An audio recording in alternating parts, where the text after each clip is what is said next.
You know, it's one thing for a giant tech organization to have a security incident, like, sure, it's bad publicity, and if the company is publicly traded, then the stock price might take a dip for a while, but within a week, someone else is going to get hacked, and that first company will hopefully be out of the spotlight.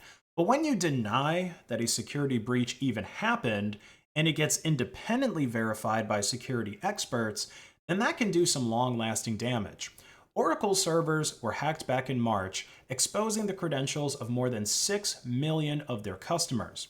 Now, most people probably just know Oracle as the company that owns Java and wanted to buy TikTok, but their flagship product is actually their database software.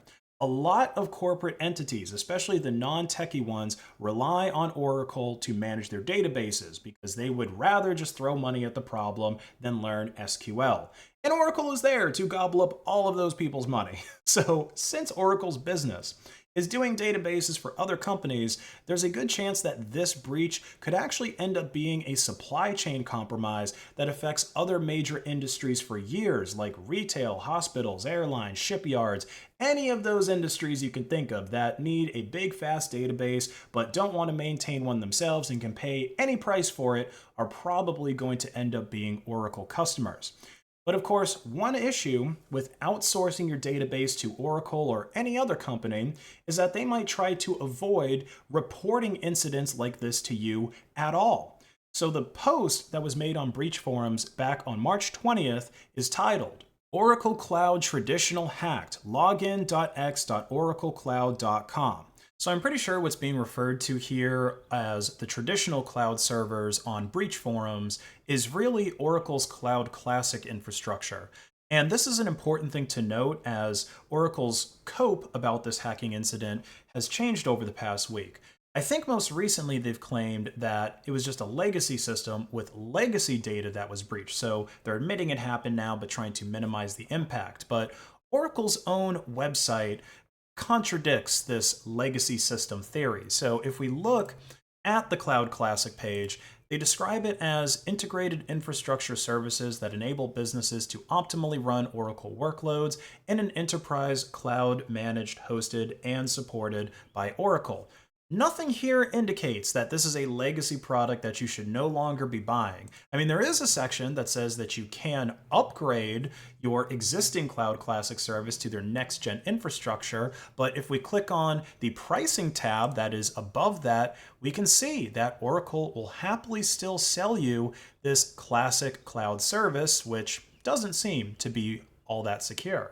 So this kind of implies that multiple regional Oracle servers could have been compromised, and that's pretty much confirmed in the first sentence. Hello, Oracle traditional servers were hacked. Around 6 million user customers, data from SSO and LDAP were stolen. So SSO, in case you didn't know, stands for single sign-on, and this is something that tends to give you access to multiple systems throughout Oracle's cloud ecosystem or other cloud ecosystems with just a single set of tokens. LDAP is another kind of centralized authentication system.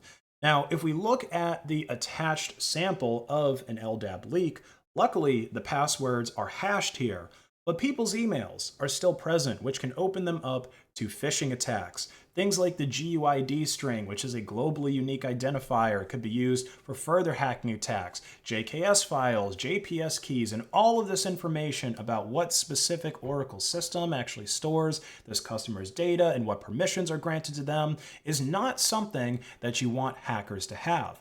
So this hacker is, of course, trying to sell the stolen information to other hackers on the dark web and at the same time offering deals to the companies that are affected by the supply chain attack to remove their credentials from the leak. And the hacker is soliciting help from others in decrypting the leaked passwords, which of course would make this breach much, much worse. I mean, it would most likely give the decryptors full access to the leaked accounts and everything else that those accounts' credentials could get into. But the most pathetic part of this breach is the lies that we've been hearing from Oracle. So they basically started off by just folding their arms and saying, nuh-uh, but a hacker named Rose brought receipts. So first, they uploaded a text file with their email address in it to origin.us2.oraclecloud.com, which basically proves that they do indeed have write access to the server, because why else would a random hacker's Proton mail address be on there? So Oracle, instead of admitting that, okay, yeah, you showed that you have write access and then you created an archive on it on archive.org, instead of folding at that point, they just decided to pressure archive.org to take down that archive page. Because if people can't see the hack on the Wayback Machine, then it's like it never happened, right? So Rose also posted a live chat that they had in Oracle's customer help section, where they logged into a stolen account named torsten.ratman@dhmglobal.com, and they decided to talk to the customer support guy, and they actually want to talk to his boss because I guess the security team that he emailed wasn't respecting him. And there was also a video that Rose stole of someone at Oracle showing how to do configurations through SSH in the Cloud Console. And recently, Oracle has actually pivoted to admitting that, okay, data was stolen, there was some kind of security incident that happened, but it's legacy data, guys. Nobody cares about this. That's probably another lie coming from Oracle. I mean, you deny that the breach even happened, and now you're trying to underplay the breach that happened.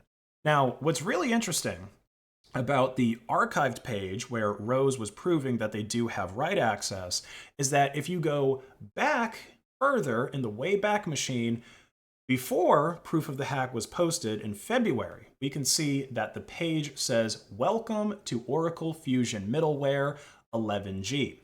Now, this is not really good, because if a hacker doesn't know anything about Oracle or their services, they can simply Google Oracle Fusion Middleware 11G and discover that, oh, this is an old piece of software. And you really don't even have to Google Oracle Cloud 11G, because the copyright 2009 in the corner is another dead giveaway that this server is probably running some ancient software.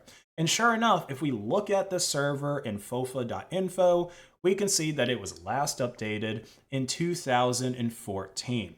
So now you just got to find a good vulnerability for this version of Oracle Access Manager, and oh look, CVE 2021-35587 with a score of 9.8 critical. Easily exploitable vulnerability allows unauthenticated attacker with network access via HTTP to compromise Oracle Access Manager. Successful attacks of this vulnerability can result in takeover of Oracle Access Manager.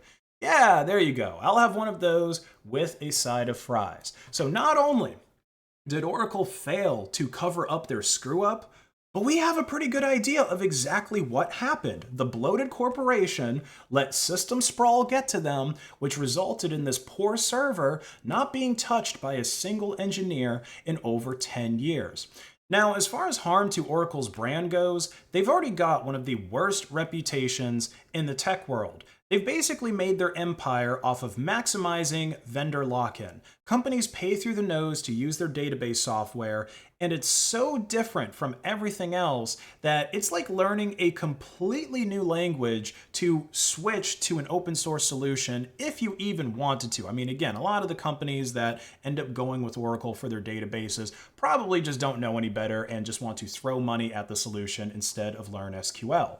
But the real kicker is that you're not even legally allowed to do a benchmark comparison between Oracle software and other solutions.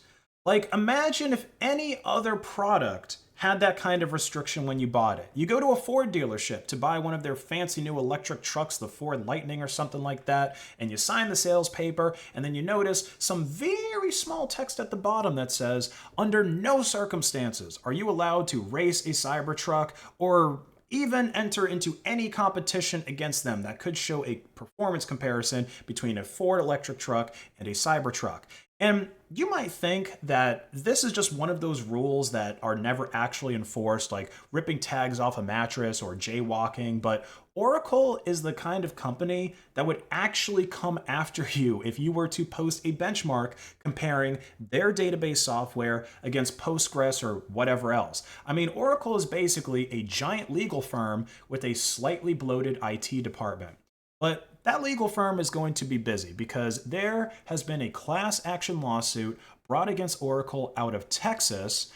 And I think that they absolutely deserve to lose this because, again, it's understandable that security incidents happen, even to multi-billion-dollar tech corporations, but the cover-up is downright criminal. So if you're an Oracle customer that is affected by this, you might be getting a payday depending on how this case ends up going. But the big security lesson here is to make sure that you touch your servers. Touch them frequently and touch them good. Because otherwise, the servers get lonely and they'll look for that touch from any other man, even a dark web hacker with an anime profile picture. And you can't blame the server for being so desperate and lonely because nobody has touched it for over 11 years. If you enjoyed this video, please like and share it to hack the algorithm, and check out my online store, based.win, where you can buy my awesome merch or accessories for your phone or laptop. 10% store-wide discount when you pay with Monero XMR at checkout. Have a great rest of your day.